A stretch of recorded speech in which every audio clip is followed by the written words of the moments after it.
स्वराज्य टीव्ही, पर्याय आमचा, निवाडा तुमचा। बुलढाणा जिल्ह्याच्या लोणार तालुक्यातील चिखला या गावामध्ये शासकीय जागेवर अज्ञात व्यक्तींनी छत्रपती शिवाजी महाराजांचा पुतळा स्थापित केला होता। त्यानंतर हा पुतळा त्या जागेवरून स्थलांतरित करण्यात यावा या मागणीसाठी गावातील 2 गटांमध्ये वाद झाला होता। या दरम्यान संजीवनी वाघ या महिलेला कपडे फाटेपर्यंत मारहाण करण्याचा आरोप करण्यात आला होता। त्याचे व्हिडिओ देखील सोशल मीडियावर व्हायरल झाले होते। मात्र काही महिन्यानंतर आता पुन्हा एकदा हा वाद सुरू झाला आहे। पुतळा स्थापित असलेल्या जागेवर छत्रपती शिवाजी महाराजांचं स्मारक व्हावं यासाठी संजीवनी वाघ यांनी 2 दिवसापूर्वी उपोषण केले होते। त्यांना सकारात्मक आश्वासन मिळाल्याने त्यांनी उपोषण मागे घेतले। मात्र छत्रपती शिवाजी महाराजांचा पुतळा स्थलांतरित करून दुसऱ्या जागेवर स्मारक व्हावं या मागणीसाठी कालपासून दुसऱ्या गटाने गावातच उपोषण सुरू केले आहे। तर शिवाजी महाराजांचा पुतळा हटवल्यास किंवा स्मारक न झाल्यास त्याच जागेवर आपण आत्महत्या करणार असल्याचा इशारा आता संजीवनी वाघ या महिलेने दिला आहे। त्यामुळे आता शासन प्रशासन या वादामध्ये नेमकं काय तोडगा काढतं हे पाहणं महत्त्वाचं असणार आहे।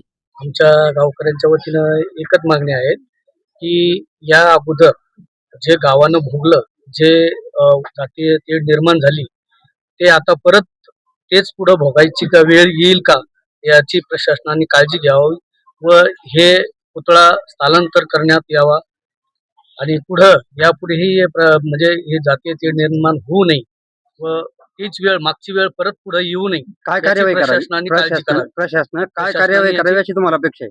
प्रशासनाने यापुढे या पुतळ्याचं स्मारकाचं स्थलांतर करावं आणि ग्रामसभेत जे ग्रामसभेव्यतिरिक्त कोणतेही म्हणजे हे करू नये। जय शिवराय जय शंभूराजे आज चिखला येथे आमरण उपोषण करतायत छत्रपती शिवाजी महाराजांचा पुतळा स्थलांतर करा म्हणून। त्यांनी असं त्या उपोषणाच्या पॉम्पलेटमध्ये असं टाकलेलं आहे, समस्त गावकरी मंडळी। पहिलं तर प्रश्न माझा असा आहे त्यांना की आम्ही गावात राहत नाही का? दुसरं, बघा बाहेरच्या देशामध्ये छत्रपती शिवाजी महाराजांचे स्मारक बनायला लागलेत। म्हणजे बाहेरच्या देशामध्ये छत्रपती शिवाजी महाराजांच्या स्मारकाला विरोध नाही, परंतु जिथे त्यांनी स्वराज्य घडवलं, ज्या महाराष्ट्रामध्ये ते नांदले खेळले, त्यांनी स्वराज्य तयार केलं, त्याच महाराष्ट्रामध्ये त्यांच्या स्मारकाला विरोध आहे।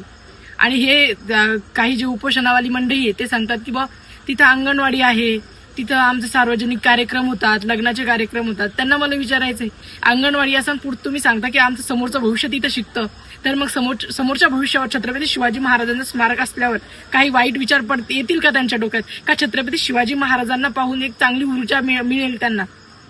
आपलं समोरचं भविष्य जर छत्रपती शिवाजी महाराजांच्या छायेत जर वाढलं तर काय अडचणी?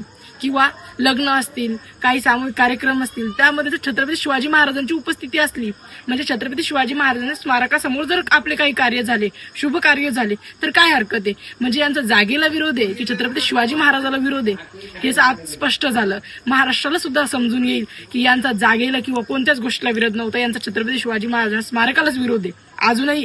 आणि तेव्हाही तुम्ही बघितलं असेल, तेव्हाही कपडे फाटूच तरी यांनी आम्हाला मारलेले। जर जागेचा विरोध होता तर यांनी सामंजस्याने बसून मिटवायचा होता, परंतु यांना छत्रपती शिवाजी महाराज स्मारकाचाच विरोध आहे। आणि आज त्यांनी असं सांगितलेलं आहे, त्यांचे पॉम्पलेट असतील, बॅनर असतील किंवा त्यांचे काही स्टेटस असतील, त्याहून त्यांनी असं मला स्पष्ट झालं की ते सांगतात जोपर्यंत छत्रपती शिवाजी महाराजांचं स्मारक तिथून हलत नाही तोपर्यंत आम्ही आमरण उपोषण सोडणार नाही। म्हणजे आपण समजून घेण्याची गोष्ट आहे की छत्रपती शिवाजी महाराजांनाच हे विरोध करतायत।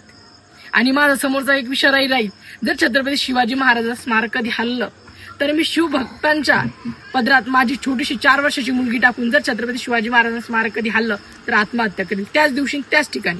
बुलढाणा जिल्ह्यातील महत्त्वाच्या घटना आणि घडामोडी पाहण्यासाठी तुम्ही निर्भीड स्वराज्य या चॅनलला अद्यापही सबस्क्राईब केलं नसेल तर आत्ताच जाऊन सबस्क्राईब करा आणि बेल आयकॉन दाबायला विसरू नका। आणि फेसबुक पेजला शेअर आणि लाईक करा। पाहत राहा निर्भीड स्वराज्य।